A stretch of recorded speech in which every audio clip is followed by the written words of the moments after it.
Inari Amertron Berhad is principally involved as an OSAT or outsourced semiconductor assembly and test service provider, specifically for radio frequency or RF, fiber optics transceivers. So all these blocks all come from different manufacturers, and one of them who provides RF front-end modules is a guy called Avago Technologies, who is publicly traded as Broadcom. Now, net profits has grown at a rate of 28.3% over the past 10 years as well, starting from 14.8 million in 2010 to 178 million as of September 2020.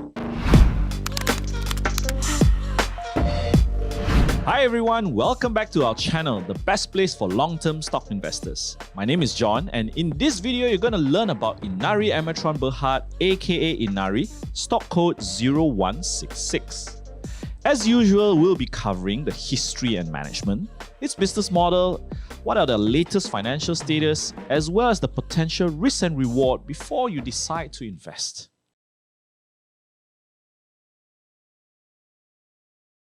Let me ask you this. Which is worse, forgetting to bring out your wallet or your mobile phone? Electronic mobile devices. So ubiquitous that we really can't survive without them today. What are the key components that make a mobile phone or even a tablet so indispensable? It is the communication capabilities of your phone. More about that later. So we're going to start off with Inari's history and management first. Inari's main operating subsidiary, Inari Technologies, was founded by Macrinion, Hon Pangguan, and Insas Technology in June 2006 as an EMS or Electronic Manufacturing Services company. They did semiconductor packaging, which involved work like back-end wafer processing, package assembly of RF or radio frequency final testing as well. In the beginning, they built satellite TVs for OEM customers in Europe, and their big break came after becoming an EMS manufacturer for Avago Technologies. In March 2010, Avago became a shareholder in Inari Technology. Due to this equity ownership, Avago became more willing to share its confidential and proprietary information with Inari, cementing a long and mutually beneficial relationship till this day. Today, Avago is known as Broadcom, one of the largest semiconductor companies in the world. Let's get to know their management team. First up, Executive Director cum Chief Executive Officer Mr. Lau Kian Chong. An IT postgraduate from the University of Warwick, he started his career with Intel, KESP, and subsequently became a Senior Vice President within the Globetronics Group before joining Inari. He has more than 28 years of experience in the EMS and OSAT niche subsegment. Ms. Chong Po Leng is their Group Chief Financial Officer and holds an Asian CPA. She has held various management positions in various industries before joining Inari. Mr. Cheng Oi Lin is their Senior Vice President of Business Development and Amertron, Philippines. He started his career with Hitachi, then moved to Hewlett-Packard in their automotive lighting organization. He was at Cree Incorporated Asia before joining Inari. Last but not least, Mr. Sabran bin Samsuri, their Chief Operating Officer. AMD was his first hop before moving on to AESM and ended up being their VP of Operations before joining Inari. By the way, have you gotten a copy of our stock portfolio guidebook? This guidebook shows you how to start constructing your six-figure stock portfolio and how the rich actually invest across different asset classes. Best part, it's free and you can find the link in the comment section below.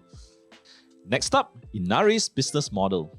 Inari Amertron Berhad is principally involved as an OSAT or outsourced semiconductor assembly and test service provider, specifically for radio frequency or RF, fiber optics transceivers, optoelectronics, sensors, and custom IC technology.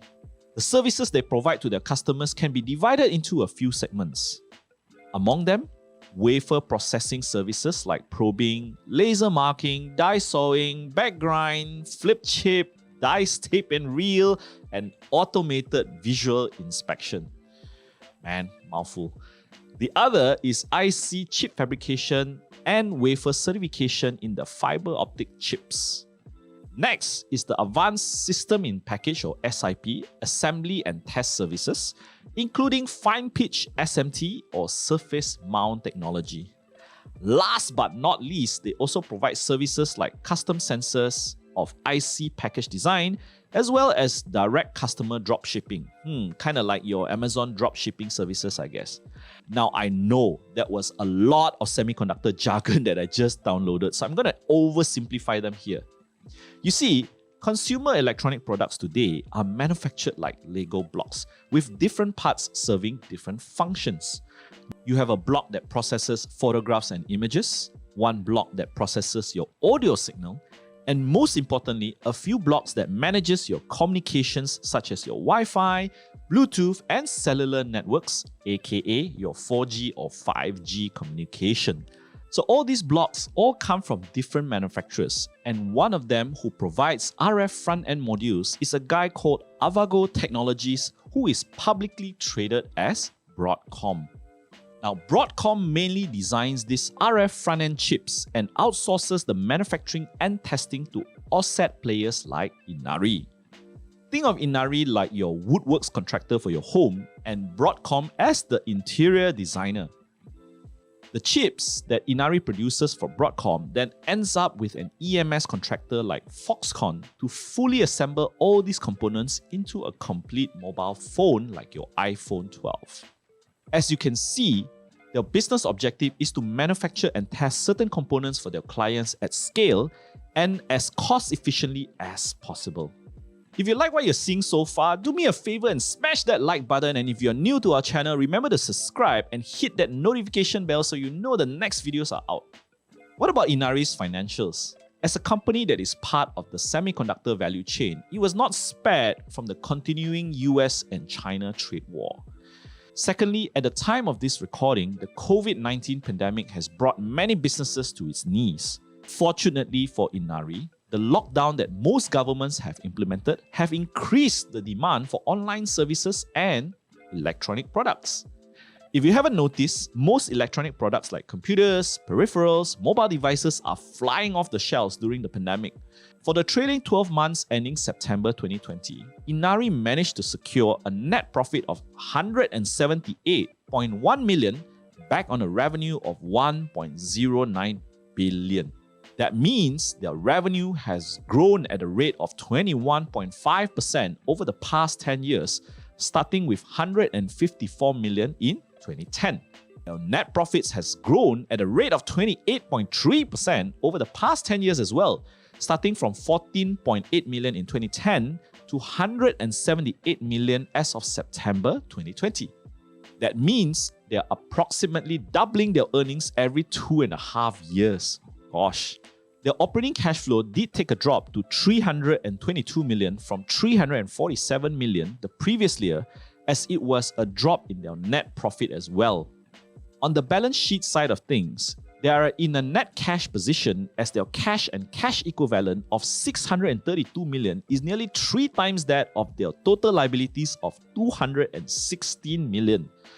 Their financials are in a good bill of health in my opinion. Let's discuss about some of Inari's key business risk. The biggest risk would actually be the nature of the semiconductor industry itself, which is rapidly changing. This means Inari will constantly need to be at the forefront of embracing these new changes in the most cost-efficient manner. Any escalation of trade war will likely also have an impact to the semiconductor value chain, and Inari will not be spared the brunt of trade sanctions imposed by certain countries against each other, like the US and China trade war. Secondly, their current revenue streams are very dependent on a few major customers. And these major customers will likely demand that Inari continue to build their capacity as well as their technical know-how in helping them manufacture at scale and at cost. Third, Inari's revenue is very dependent on the production and operational uptime of their facilities. Their daily operations are susceptible to events like fire, explosion, flood, energy, or even a health crisis. Furthermore, they have a manufacturing base in the Philippines, which is a country that is prone to hurricanes. Finally, they're exposed to the volatility of raw material prices and the fluctuation to the currency exchange in which they are sold. Most of these raw materials are priced in US dollars for things like wafers, PCB and substrates, as well as gold wires. So it's not all doom and gloom with just the risks. What are the potential growth catalysts for Inari? The products and services that are offered by Inari are for a global market and therefore not constrained to the growth of the Malaysian economy alone. This augurs well as the growth for the semiconductor industry is positive based on the growing demand of electronic devices, from your phones to your watches to even, pacemakers. It also helps that their niche in the industry is RF. Remember, radio communication, radio frequency, and the communication modules that will ride based on the growth of the 4G to 5G transition. Secondly, is their long-standing relationship with their customers. While they have a concentration risk of only having a few key customers, these customers have spent a considerable amount of time qualifying Inari and their OSAT vendors, and it will be very painful and costly to re-qualify another vendor. This doesn't even take into account the production capacity of the new vendor if the switch actually happens. Therefore, while not impossible, it is unlikely that their clients will switch to another vendor unless something terrible happens. Thirdly, is their long-standing relationship with their equipment suppliers that are key to their production capabilities. A good working relationship allows partnership in R&D and customization of these machines for Inari. It also allows equipment to be purchased at competitive prices, on favorable payment terms, and on short notice. This is crucial for Inari to be able to position themselves well during an industry upcycle when there's a sudden demand for their services. Last but not least, the Malaysian government has been gracious to allow more technologically advanced companies to obtain pioneer statuses that give them favorable tax rebates on a 5+5 year period. Certain of Inari's subsidiaries are still granted pioneer statuses by the government today. As a conclusion, there is a lot of tailwind for Inari going forward.